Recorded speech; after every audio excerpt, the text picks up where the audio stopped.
వెలిగొండ ఆయకట్టు రైతులకు 2026 జూన్ కల్లా నీరు అందిస్తామన్నారు మంత్రి రామానాయుడు. వెలిగొండ రిజర్వాయర్ను 2026 జూన్ కల్లా నింపి సదరు ఆయకట్టు రైతులకు నీరు అందించే లక్ష్యంతో ప్రభుత్వం పట్టుదలతో ఉన్నట్లు జలవనరుల శాఖ మంత్రి చెప్పారు. ఈ మేరకు ముఖ్యమంత్రి చంద్రబాబు నాయుడు తమకు దిశానిర్దేశం చేశారని ఆయన పేర్కొన్నారు. వెలిగొండ ప్రాజెక్టు పనుల పురోగతిపై అమరావతి సచివాలయంలో ఇరిగేషన్ అధికారులతో మంత్రి నిమ్మల రామానాయుడు వీడియో కాన్ఫరెన్స్ నిర్వహించారు. వెలిగొండపై చంద్రబాబు ప్రత్యేక శ్రద్ధ పెట్టి పరుగులు పెట్టిస్తుండగా జగన్ హయాంలో వెలిగొండ పూర్తి చేసేసినట్లు పచ్చి అబద్ధాలు ఆడారు. జాతికి అంకితం కూడా చేసేశాడు. జగన్ అబద్ధాల పాలనకు ఇది పరాకాష్ట అంటూ నిమ్మల దుయ్యబట్టారు.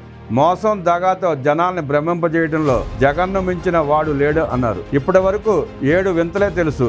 చేయని పనులు చేశామని వాటికి ప్రారంభోత్సవాలు కూడా చేసేయడం ప్రజలు 8వ వింతగా భావిస్తున్నారని నిమ్మల ఎద్దేవా చేశారు. ఇదే తరుణంలో పాలనా దక్షత గల తమ ముఖ్యమంత్రి చంద్రబాబు 30 ఏళ్ల క్రితం తాను ప్రారంభించిన వెలిగొండ ప్రాజెక్ట్ ఇంకా పూర్తి అవ్వకపోవడంపై ఆవేదన వ్యక్తం చేసినట్లు మంత్రి తెలిపారు. నిర్వాసితులకు 880 కోట్ల పరిహారం అందించాల్సి ఉండగా జగన్ ₹1 పరిహారం అందించలేదన్నారు. వెలిగొండ పూర్తవ్వాలంటే ఇంకా 4,000 కోట్లు కావాల్సి ఉందన్నారు. కూటమి ప్రభుత్వం అధికారంలోకి వచ్చాక ఆగిపోయిన వెలిగొండ ప్రాజెక్టు పనులను పునరుద్ధరించినట్లు పేర్కొన్నారు. టనెల్లో ఉన్న TBM మిషన్ తొలగించడానికి కోర్టు కేసు అడ్డంకిగా ఉన్న నేపథ్యంలో బైపాస్ టన్నెల్ నిర్మాణం సాధ్యాసాధ్యాలపై చర్చిస్తున్నామని వివరించారు. Head regulator, tunnels, feeder canal, పునరావాస కాలనీల నిర్మాణ పనులు వేగవంతం చేస్తున్నామని మంత్రి రామానాయుడు స్పష్టం చేశారు. ఏది ఏమైనా 2026 జూన్ కల్లా వెలిగొండ రిజర్వాయర్ నింపి ఆయకట్టు రైతులకు నీరందించే దిశగా శక్తివంతమైన మేరకు కృషి చేస్తున్నామని చెప్పారు.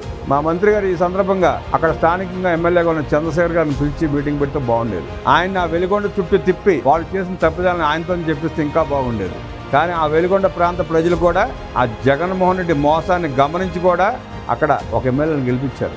ఆ ప్రాంతంలో ఆయన ఇప్పుడు కొంచెం దూకుడుగా ఉన్నాడు. ప్రస్తుతం వైసీపీ 11 మంది ఎమ్మెల్యేలలో ఆయన ఒక్కడే కాస్త మాట్లాడుతున్నాడు. మిగతాడంతా గాయం, ఎవరు బయటికి రావట్లా. జగన్మోహన్ రెడ్డి అక్కడ అప్పుడప్పుడు వచ్చి శవాలు వచ్చినప్పుడు వచ్చి కనపడి వెళ్ళిపోతున్నాడు. మిగతా రోజుల్లో కాస్త కూస్తా మాట్లాడేది ఆ చంద్రశేఖర్ గారు ఒక్కడే అనుకుంటా. మిగతా 9 మంది హరే రామ హరే కృష్ణే.